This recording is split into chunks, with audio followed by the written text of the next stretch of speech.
जब भारत गुलाम था, तमाम तरह से भारत के ऊपर जो हुकूमतें काबिज थी, पीछे को खड़ा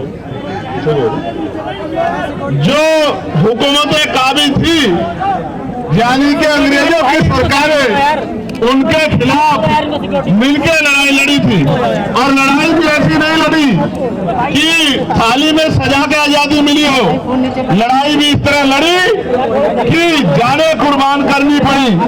बहुत सारे बड़े पैमाने पे हर सभी धर्मों के लोगों ने बलिदान दिए, तब जाके देश आजाद हुआ।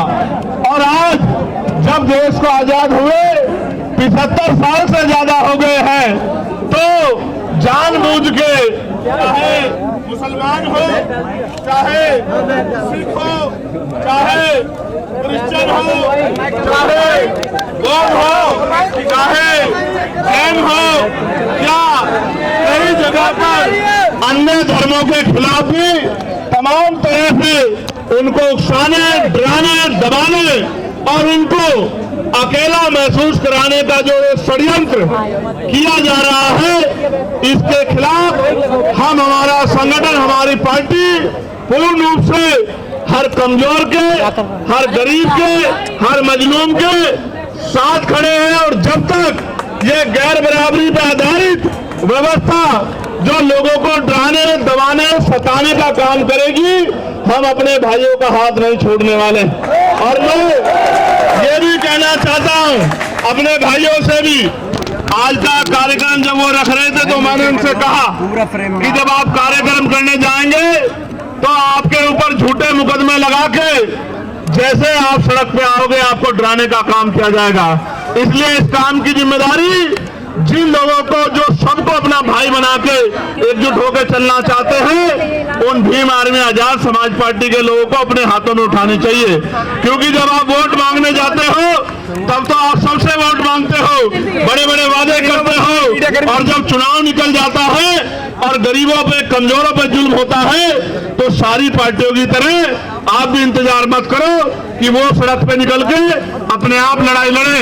अगर आप सड़क पे निकलोगे तो उनके लिए आपको एजेंडा बना के अपना काम करना आसान हो जाएगा। मैं आपको विश्वास दिलाता हूं, आपको पता होगा जिस शख्स ने पैगंबर साहब पे टिप्पणी की थी, उस पे मुकदमा लिखवा के जेल भिजवाने का काम भी हम ही लोगों ने किया।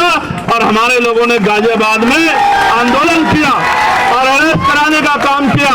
और चाहे बहराइच में एक तरफा कार्रवाई करके जुल्म करने का काम किया जा रहा हो, इसलिए कि सरकार का एजेंडा चलता रहे, या हिमाचल में तमाम तरह से जो है कमजोरों पे जुल्म ढाने का प्रयास किया जा रहा हो, उत्तराखंड में प्रयास किया जा रहा हो, हर मोर्चे पे हमारी पार्टी, हमारा संगठन एकजुट होके बिना किसी राजनीतिक स्वार्थ के इस लड़ाई को लड़ने का काम कर रहा है। और मैं आपको स्पष्ट करना चाहता हूं, सिर्फ मुसलमान भाइयों के साथ नहीं, अगर जैन भाइयों के साथ, सिख भाइयों के साथ, किसान भाइयों के साथ, देश की करोड़ों महिलाओं के साथ, नौजवानों के साथ, गरीबों के साथ, अभी डीटीसी बसों वाला प्रकरण चल रहा है, जिसके साथ भी जुल्म होगा, हम अपनी देश की तरक्की के साथ खड़े हैं, हर व्यक्ति के साथ खड़े हैं, हम उस लड़ाई को लड़ने का काम करेंगे। और मैं आपको विश्वास दिलाता हूं, आगे किसी भी आंदोलन में आपको स्वतः आगे नहीं आना पड़ेगा।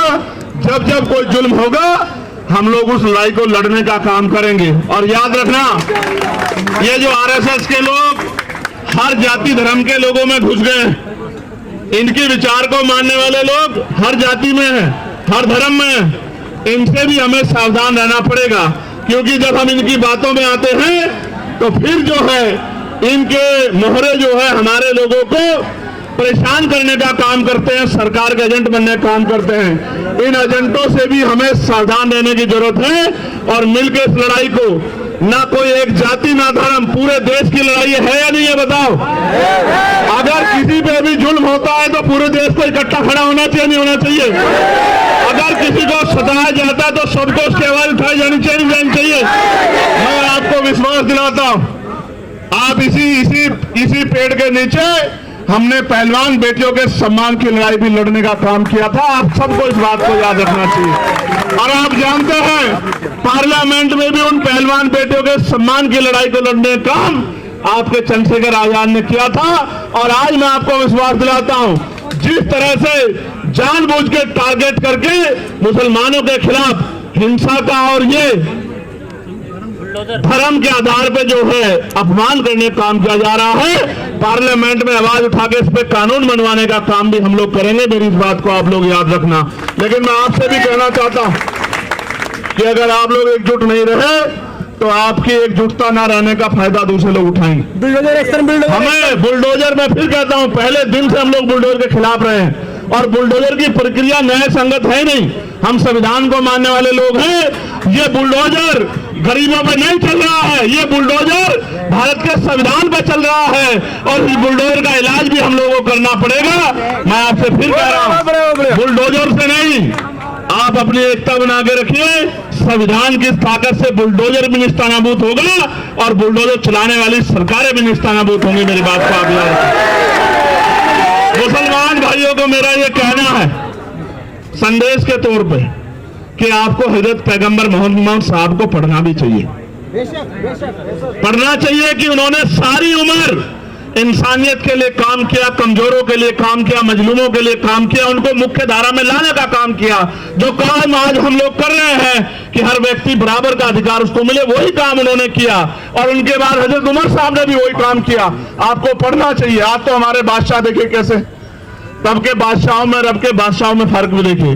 आज तो बादशाह 8,000 करोड़ के हेलीकॉप्टर हवाई जहाज से चलते हैं, वो तो पैदल भी चलते थे तो अपने बराबर वाले का ख्याल रखते थे। तो हमें समझना चाहिए, धर्म से बढ़कर भी इंसानियत के तौर पे भी हमें समझना चाहिए कि हमारे बड़ों ने हमें क्या सिखाया।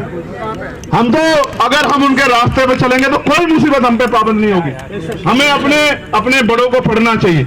और सभी धर्मों में अच्छे लोग हैं, सभी धर्मों में अच्छे रास्ते दिखाने वाले पीर पैगंबर हुए हैं, महापुरुष हुए हैं। हमें उनको भी पढ़ना चाहिए और देश के संविधान के साथ खड़े होकर संविधान के आधार पर आगे बढ़ना चाहिए। इसी से हमारी तरक्की सुनिश्चित होगी।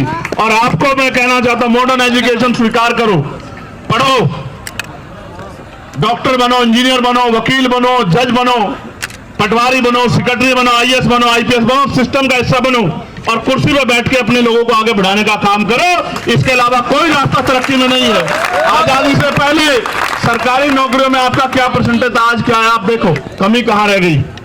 ये मैंने नहीं की है, ये आपको और हमें मिलकर सोचना पड़ेगा कि जब तक हम लोग एजुकेशन को स्वीकार नहीं करेंगे और संविधान के फैसलों के साथ नहीं खड़ेंगे तो हमें परेशानियों का सामना करना पड़ेगा। मैं आप सबका धन्यवाद देता हूं और आपको विश्वास दिलाता हूं, तमाम तरह की साजिशों षड्यंत्रों के बावजूद भी, तमाम तरह के रास्ते रोके बजाने के बावजूद भी हम लोग आपके साथ खड़े हैं और हर कदम पर आपके साथ खड़े रहेंगे। कभी आपको अकेला नहीं छोड़ेंगे, हर कमजोर के साथ खड़े हैं। बहुत बहुत धन्यवाद। जय भीम, जय भारत, जय संविधान। और ऐसे अपनी मुट्ठियों से बंद करो एक बार। बताओ एकता में शक्ति है या नहीं है? बताओ बताओ जिस मुल्क के लिए इतनी कुर्बानियां दी, मुल्क हमारा है या नहीं है? बताओ क्या अपने मुल्क की तरक्की को मजबूत करना हमारी जिम्मेदारी है या नहीं है? जिस मिट्टी को 5 बार सजदा करते हो उस मुल्क का ख्याल रखना हमारी जिम्मेदारी है या नहीं है? तो फिर हमें किसी को सेकुलर होने की या देशभक्त होने की गवाही देने की जरूरत नहीं है। बस जरूरत है एकजुट होकर आगे बढ़ने की और हमेशा आगे बढ़ते रहने की, पॉजिटिव सोच रखने की। बहुत बहुत धन्यवाद।